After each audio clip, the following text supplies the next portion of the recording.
کہ صرف اللہ کی عبادت کرو، اللہ کے ساتھ کسی کو شریک نہ کرو۔ نمبر 2 وَتُقِيمَ الصَّلَاةَ الْمَكْتُوبَةَ، اور فرض نماز ادا کرو۔ نمبر 3 تیسرا عمل جو نبی پاک بتا رہے ہیں، فرمایا کہ وَتُؤَدِّ الزَّكَاةَ الْمَفْرُوضَةَ، اور فرض زکوٰۃ ادا کرو۔ اور چوتھا عمل فرمایا وَتَصُومَ رمضان، اور رمضان کے روزے رکھو۔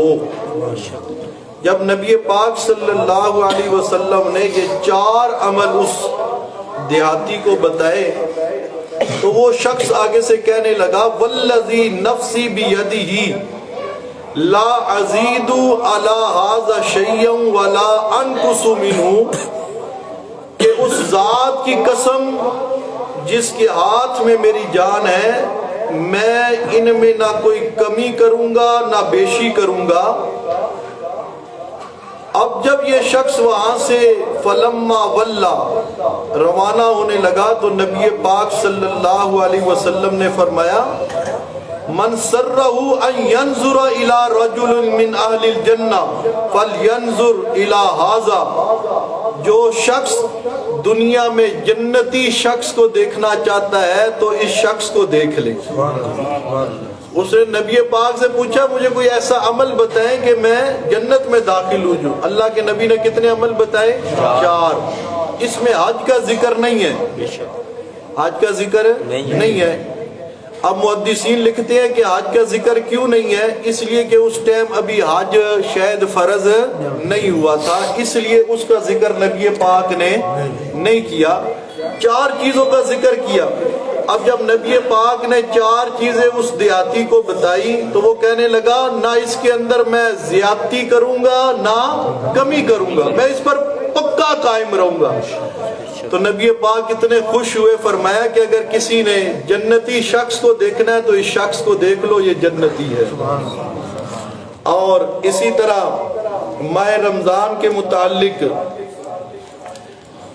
روزے کی اصل روح جو ہے علیہ وسلم نے فرمایا میں جھوٹ اور برے کام نہیں چھوڑتا، اللہ تعالیٰ کو اس کے بھوکے پیاسے رہنے سے کوئی پرواہ نہیں۔ بے شک، یعنی اصل روح جو ہے روزے کی وہ کیا ہے؟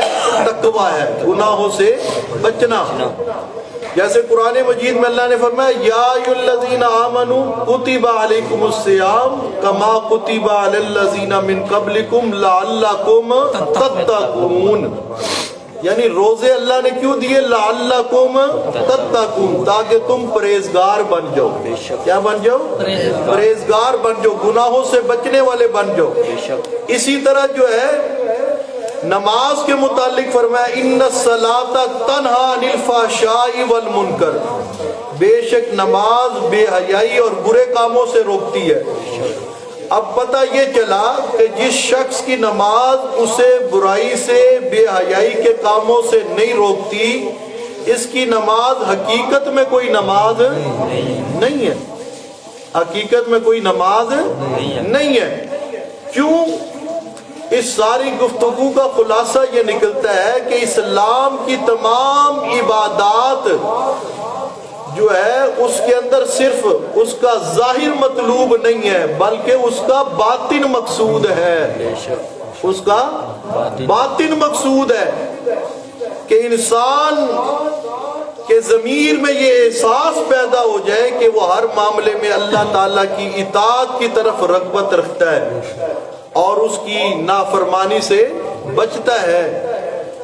اگر ایسا نہیں ہے تو ایسے ہی ہے جیسے ایک جسم ہے، نماز پڑھ رہا ہے مگر بے حیائی کے کاموں سے نہیں رک رہا، روزہ رکھ رہا ہے، جھوٹ بھی بول رہا ہے، 2 نمبر کاروبار بھی کر رہا ہے، گالم گلوچ بھی کر رہا ہے، آنکھوں کا زنا بھی کر رہا ہے، مختلف گناہ کر رہا ہے، روزہ رکھا ہوا ہے، تو یہ ایک جسم ہے بے جان، جس کے اندر جان، جسم تو موجود ہے مگر جان نہیں ہے۔ اسی طرح ایسا طالب ہے جس کے اندر روح نہیں ہے، جس کے اندر روح نہیں ہے۔ روح اصل کیا ہے ہر عبادت کی؟ ایک اس کا ظاہر ہے، ایک اس کا باطن ہے۔ اللہ پاک کو باطن مقصود ہے۔ کیا مقصود ہے؟ باطن مقصود ہے۔ نماز کا نتیجہ یہ ہے کہ آپ جو ہے بے حیائی کے کاموں سے، برائی کے کاموں سے رک جائیں۔ روزے کا جو ہے اصل مقصد یہ ہے کہ آپ تقوی اختیار کریں، اللہ کی نافرمانی سے بچ جائیں۔ اللہ کریم ہمیں تقوی کے ساتھ ساری عبادات کرنے کی توفیق عطا فرمائے۔ ربنا آتنا فی الدنیا حسنۃ وفی الآخرۃ حسنۃ وقنا عذاب النار وقنا عذاب القبر وقنا عذاب الحشر وقنا عذاب المیزان۔ اللہ کریم آپ سے دعا ہے کہ ہمیں صحیح معنوں میں رمضان کی قدر کرنے کی توفیق عطا فرما۔ اللہ کریم ہمیں وہ قوت اور وہ طاقت عطا فرما کہ جس کے ذریعے سے ہم تیری وہ عبادت کر سکیں جسے تو قبول کر لیں۔ اللہ وہ روزے رکھ سکیں جس روزوں کو تو قبول کر کے جنت کا پروانہ دے دے۔ اللہ جو پریشان حال ہے ان کی پریشانی کو دور فرما۔ اللہ جو بیمار ہے ان کی بیماری کو دور فرما۔ یہ ہمارے انتہائی محترم چودھری الیاس صاحب ہیں، یہ روزانہ دعا کا کہتے رہتے ہیں، دعا کریں گے، کوئی پریشانی ہے، بیماری ہے، اللہ کریم ان کی بھی پریشانی کو، ان کی بھی بیماری کو اور تمام مسلمانوں کی بیماری اور پریشانیوں کو دور فرمائے۔ وصلی اللہ تعالی علی خیر خلق محمد وعلی آلہ واصحابہ وازواجہ وذریاتہ اجمعین وبرحمتک یا